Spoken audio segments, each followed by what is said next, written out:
네, 오늘 함께 나눌 말씀 여호수아 10장 6절에서 14절의 말씀입니다. 새번역 성경으로 제가 읽겠습니다.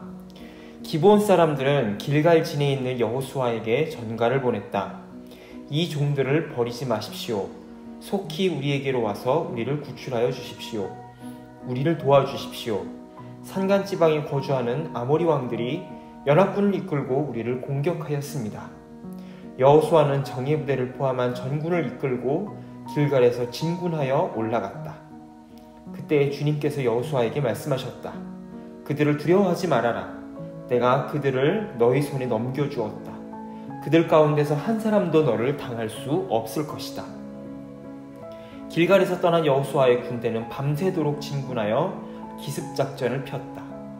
주님께서 이스라엘 군대 앞에서 그들을 혼란에 빠지게 하시니 여호수아는 기브온에서 그들을 크게 무찔러 승리하였다.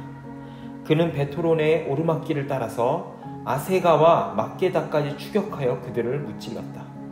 그들이 이스라엘 군대 앞에서 도망하여 베토론의 내리막길에 이르렀을 때에 주님께서 거기에서부터 아세가에 이르기까지 하늘에서 그들에게 큰 우박을 퍼부으셨으므로 많은 사람이 죽었다. 우박으로 죽은 자가 이스라엘 자손의 칼에 찔려서 죽은 자보다 더 많았다. 주님께서 아모리 사람들을 이스라엘 자손에게 넘겨주신 날에 여호수아가 주님께 아뢰었다. 이스라엘 백성이 보는 앞에서 그가 외쳤다. 태양아, 기브온 위에 머물러라. 달아, 아얄론 골짜기에 머물러라. 백성이 그 원수를 정복할 때까지 태양이 멈추고 달이 멈추어 섰다. 야살의 책에 해가 중천에 머물러 종일토록 지지 않았다고 한 말이 바로 이것을 두고 한 말이다. 주님께서 사람의 목소리를 이날처럼 이렇게 들어주신 일은 전에도 없었고 뒤에도 없었다. 주님께서는 이처럼 이스라엘을 편들어 싸우셨다.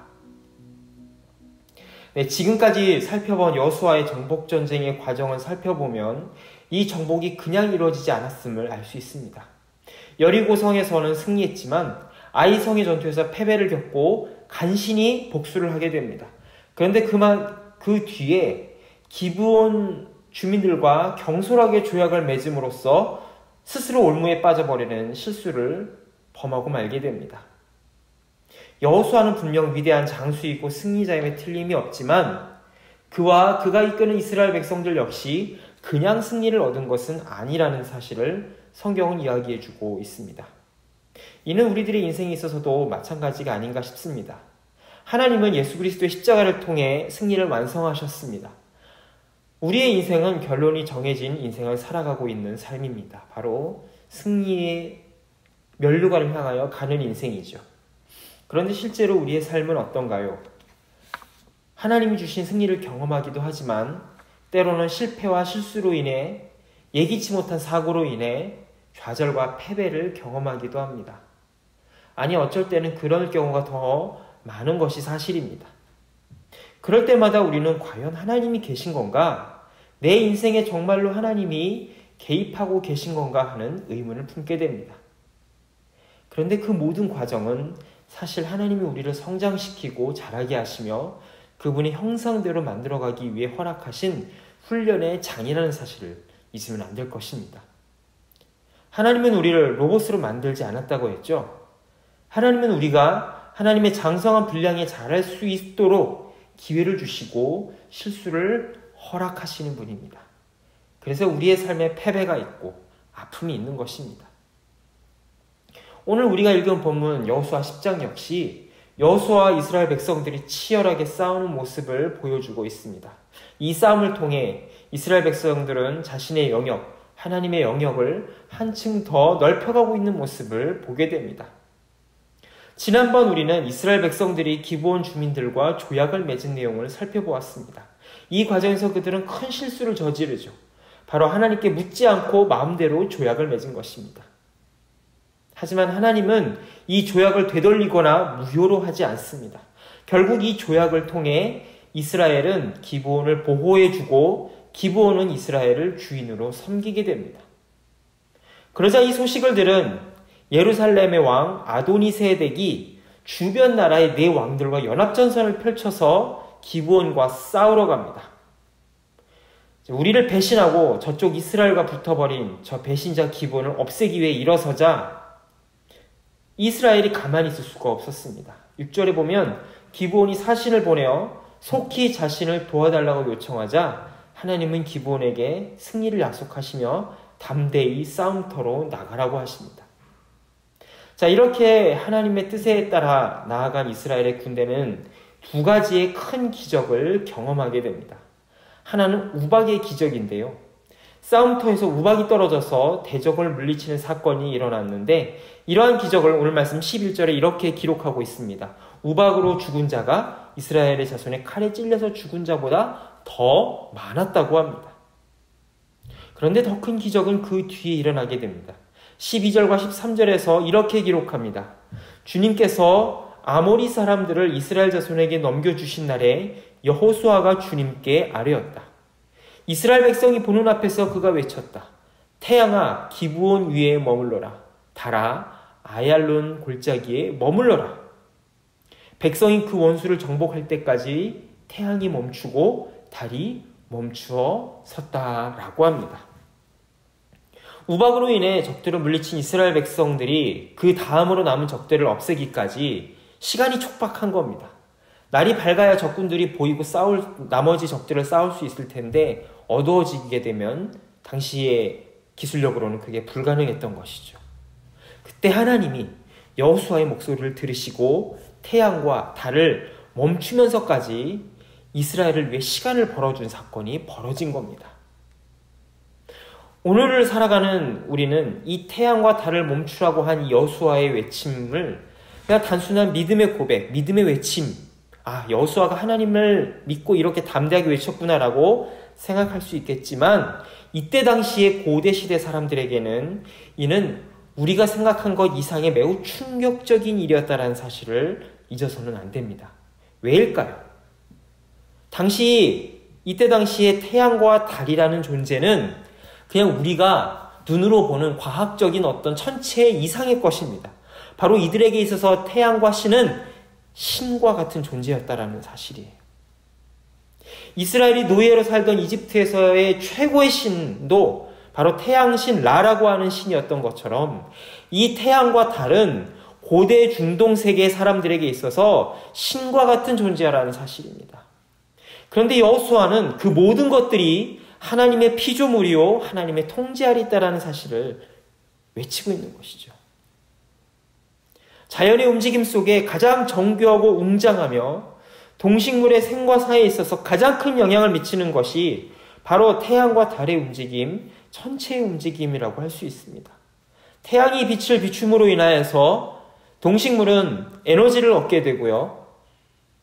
태양이 지고 달이 뜸으로 인하여서 수고했던 모든 것들이 쉼을 얻을 수가 있게 됩니다. 어느 누구도 이 움직임을 거스를 수 없습니다. 인간의 지혜가 아무리 발달한다고 한들 태양과 달을 움직일 수는 없습니다.